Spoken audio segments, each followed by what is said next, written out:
11 años después de que tuviera el rol de primera dama y de haber probado el sabor del poder, Keiko Fujimori toma oficialmente el relevo de su padre, el ex dictador Alberto Fujimori, el cual, huido del Perú, seguía llamándose a sí mismo el salvador de la patria. Todo estaba planificado y parecía predestinado a que el espíritu de los Fujimori, ahora encarnados en un rostro joven, abriría nuevamente las puertas del poder que un día ostentaron. A principios de agosto de 2001, mientras Perú estrenaba la administración de Alejandro Toledo, ganador de las elecciones presidenciales de abril y junio, Keiko viajó a Tokio para reencontrarse con su padre, quien obtuvo de las autoridades niponas el permiso para quedarse allí todo el tiempo que quisiera, puesto que disponía de doble nacionalidad. El gobierno japonés se negó a atender la demanda de extradición planteada por las autoridades peruanas, que querían procesar a Fujimori por enriquecimiento ilícito, malversación de fondos públicos, asociación para delinquir, fraude fiscal, abuso de autoridad y homicidio calificado. No es mentira aquella frase del que el poder enferma, y la prueba de ello es el síndrome de Ibris, un trastorno emocional que afecta a quienes ejercen o ejercieron el poder en cualquiera de sus formas, en los que cualidades como la confianza y la seguridad en sí mismo tienden a transformarse en arrogancia y prepotencia. Es lo que hay, señores. Aquí empieza la vida política de Keiko Fujimori, y en este segundo capítulo de la saga de los Fujimori te lo relatamos. Acompáñame. No, no digas nada, solo ven y abrázate. Un poquito el corazón. Todos necesitamos sentirnos. Mientras el expresidente aprovechaba la seguridad de su autoexilio para arremeter contra Montesinos y anunciar su próximo regreso a Perú, Keiko, la primera dama, anduvo muy ocupada intentando limpiar una serie de casos achacadas a su trayectoria.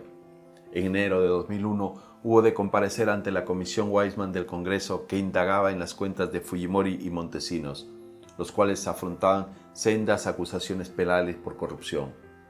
La hija del dictador se vio involucrada porque la Comisión de Investigación del Poder Legislativo halló consistentes indicios de irregularidades en el pago de sus estudios universitarios, así como la de sus hermanos, que pudo haberse hecho con dinero no declarado al fisco.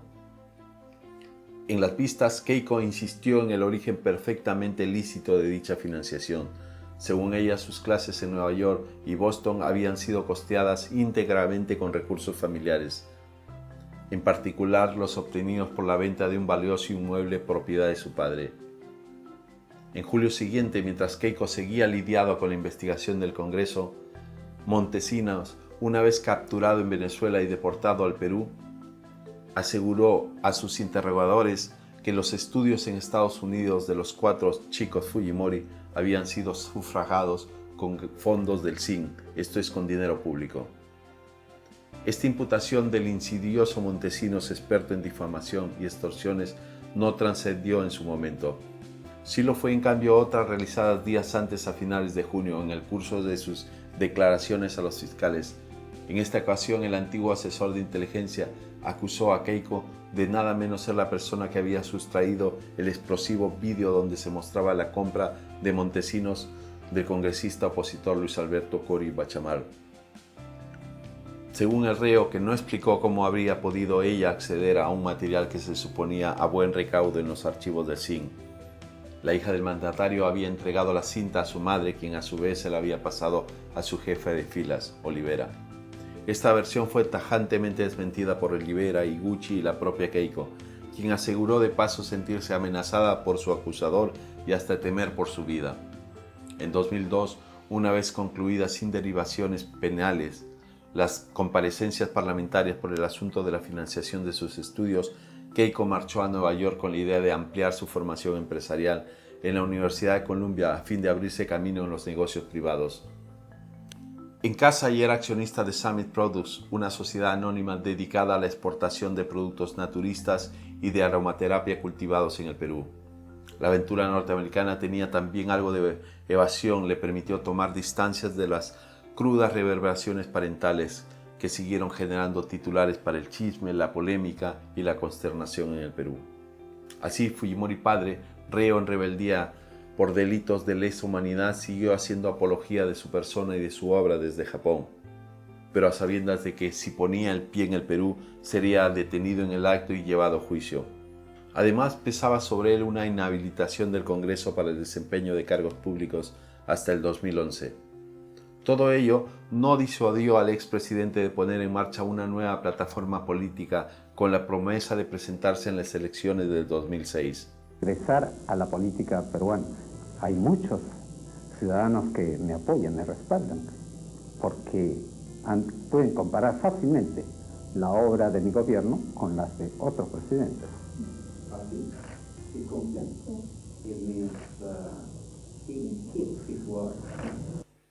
En cuanto a la congresista Higuchi, ella acudió a la televisión para reiterar el horrible calvario sufrido entre el 92 y el 2000, 8 años en las que, de acuerdo con su testimonio, fue reiteradamente vejada y torturada en los calabozos del Servicio de Inteligencia del Ejército, por los esbirros de que hasta 2006 había sido su marido.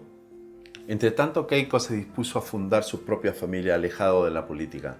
En Nueva York conoció a Marvito Villanella, ciudadano americano de ascendencia italiana nacido en el 76 y con quien contrajo matrimonio por el rito católico en el distrito residencial limeño de Miraflores, el 30 de julio del 2004. Fue por supuesto la boda del año, profusamente comentada por los medios. Fue oficiada por el cardenal arzobispo de Lima y primado del Perú, Juan Luis Cipriani Torne, miembro del Opus Dei, y congregó a muchos y antiguos responsables políticos de la década fujimorista. No faltaron a la ceremonia su madre, que hizo de madrina, y los hermanos de la novia. Hiro fue su padrino.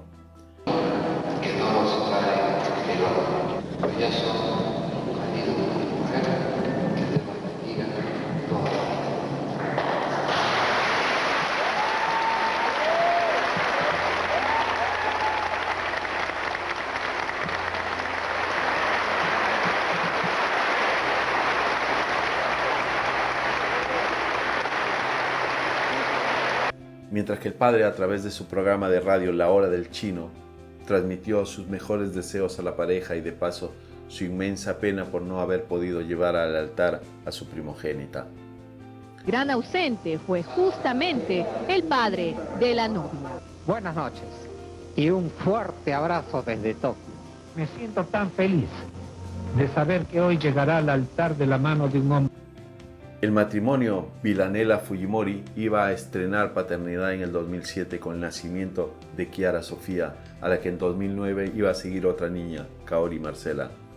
El caso fue que Keiko se vistió de blanco 9 días antes de ser acusada por la fiscal provincial penal de Lima, Marta Salinas Zavala, de haberse apropiado en 1998 de una donación de ropa de la organización benéfica de Estados Unidos, World Vision, destinada a los damnificados por el fenómeno climatológico del Niño. La magistrada solicitó la apertura de un proceso por el delito de usurpación de funciones en agravio del Estado y una pena de 5 años de prisión, amén de la inhabilitación para desempeñar cargos públicos durante 2 años y el pago de una reparación civil de 5.000 soles. Según la fiscal, Keiko se había atribuido funciones que no le competían cuando facilitó el paso por la aduana de 3 cargamentos de ropa enviados por la ONG estadounidense.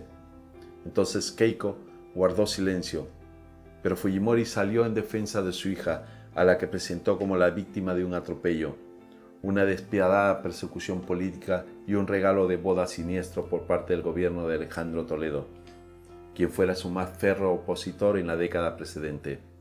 El disgusto de la recién casada tocó a fin en septiembre del mismo año al levantarle un juez penal de Lima los cargos por falta de evidencias.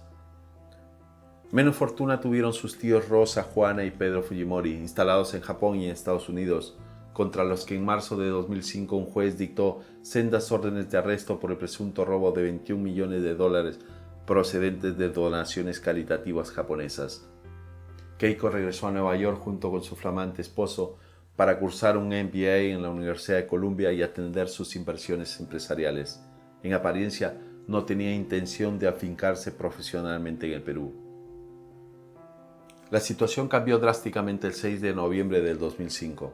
Aquel día, Fujimori, materializando la advertencia pregonada hasta la saciedad en sus 5 años de exilio y al poco de confirmar su aspiración presidencial de cara a las elecciones de 2006, aterrizó por sorpresa y con aires mitineros en Santiago de Chile, el país que acababa de conceder a su hija la Orden Bernardo O'Higgins en reconocimiento a la labor pediátrica desarrollada por la Fundación Peruana Cardioinfantil. Los agentes de la Interpol no tardaron en aprenderle y el detenido Fujimori quedó bajo custodia de la autoridad judicial chilena, que instó a su homóloga peruana a plantear una demanda formal de extradición en el marco de la veintena de procesos abiertos contra el exmandatario. Entrega que el gobierno Toledo quería que se produjera sin demora. El 11 de noviembre, mientras la Fiscalía de la Nación facilitaba a la Corte Suprema peruana los expedientes necesarios para sustentar ante Chile la solicitud de extradición, el Jurado Nacional de Elecciones dictaminó que Fujimori no podía ser candidato presidencial al estar inhabilitado por el Congreso. Prohibición que el Tribunal Constitucional había ratificado en marzo anterior. Semanas después, Keiko se encontró con que la Sala Penal Transitoria de la Corte Suprema declaraba nula la resolución del Tribunal de la Corte Superior de Lima, que había archivado la denuncia contra ella por la supuesta apropiación de ropa donada. A continuación, el 8 de diciembre, el Jurado Nacional de Elecciones negó la inscripción a la alianza Sí Cumple, coalición electoral lanzada por Fujimori el 21 de octubre anterior y con él de jefe. La alianza tenía 3 integrantes: el partido Sí Cumple, fundado por Fujimori; Cambio 90, cuyo conductor ahora era Andrés Reguiardo Sayán; y la Nueva Mayoría, liderada por Marta Chávez Cosio, expresidenta del Congreso y uno de los pesos pesados del oficialismo durante la década en el poder. Los 3 partidos habían obtenido su reinscripción ante el registro de organizaciones políticas del Jurado Nacional de Elecciones entre enero y marzo del 2005. La alianza Sí Cumple era el resultado de un arduo trabajo de recomposición del bloque fujimorista, que había acudido fragmentado y desmoralizado a las elecciones generales del abril de 2001, cuando en conjunto solo obtuvo 4 escaños congresuales y su candidato a la presidencia, el ex ministro de Economía Carlos Alberto Boloña Ver, quedó en un remoto 5º lugar con solo el 1,7% de los votos. Pero ahora el Jurado Nacional de Elecciones estaba resuelto a cortarle las alas a Fujimori y a su nuevo frente electoral. Sin pérdida de tiempo, el 10 de diciembre el binomio Cambio 90 Nueva Mayoría constituyó la Alianza por el Futuro, cuya sigla AF coincidía por supuesto con las iniciales del jefe histórico, Alberto Fujimori. La Alianza por el Futuro solicitó su inscripción ante el Jurado Nacional de Elecciones, poniendo como presidente nominal a una persona que en teoría no debía plantear ningún problema jurídico: Keiko Fujimori, quien a sus 30 años entraba en la política representativa a bombo y platillo. Ella estaba lista para batallar en los órganos electorales y en las urnas, defendiendo la aspiración presidencial de su padre y presentándose ella misma como candidata aliancista al Congreso. Así que, acompañado de su marido, puso término a su estancia en Estados Unidos y regresó al Perú. El 6 de enero de 2006, Keiko obtuvo la inscripción de la Alianza por el Futuro, pero el segundo intento de registrar la candidatura presidencial de su padre por Sí Cumple fue desestimado 4 días más tarde. El fujimorismo aliancista activó entonces su plan B, la fórmula de Marta Chávez, quien formó una plancha presidencial en la que se hizo flanquear por Santiago Fujimori, candidato a la primera vicepresidencia. En cuanto a Keiko, fue escogida para encabezar la lista al Congreso, seguida por la veterana Marta Hildebrand Pérez Treviño. Sí Cumple, que presentó a Fujimori como su presidente orgánico, decidió no vincularse a la Alianza por el Futuro y ni siquiera presentó candidatos al Congreso. El dúo femenino Chávez-Fujimori no tuvo reparo en conceder todo el protagonismo de la propaganda electoral al antiguo jefe del Estado, que entre tanto desde Chile veía estrechársele el cerco judicial. Las encuestas decían que Keiko era un personaje popular, y no mentían.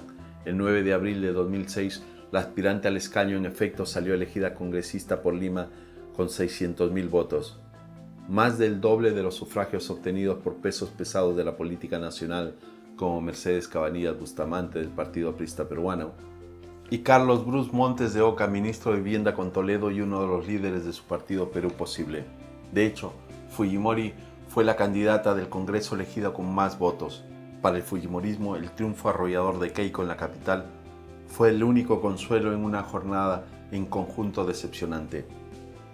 La alianza solo consiguió otros 12 representantes en el Congreso, mientras que en las presidenciales, Marta Chávez, con una cuota del 7,4%, quedó en un distante cuarto puesto, por detrás de la conservadora Lourdes Flores por la Unidad Nacional, del expresidente Alan García Pérez por el aprismo y del nacionalista radical Ollanta Humala Tasso por Unión por el Perú. Luego, el 4 de junio, Humala y García disputaron la segunda vuelta, que fue ganada por García. Todo quedaba claro.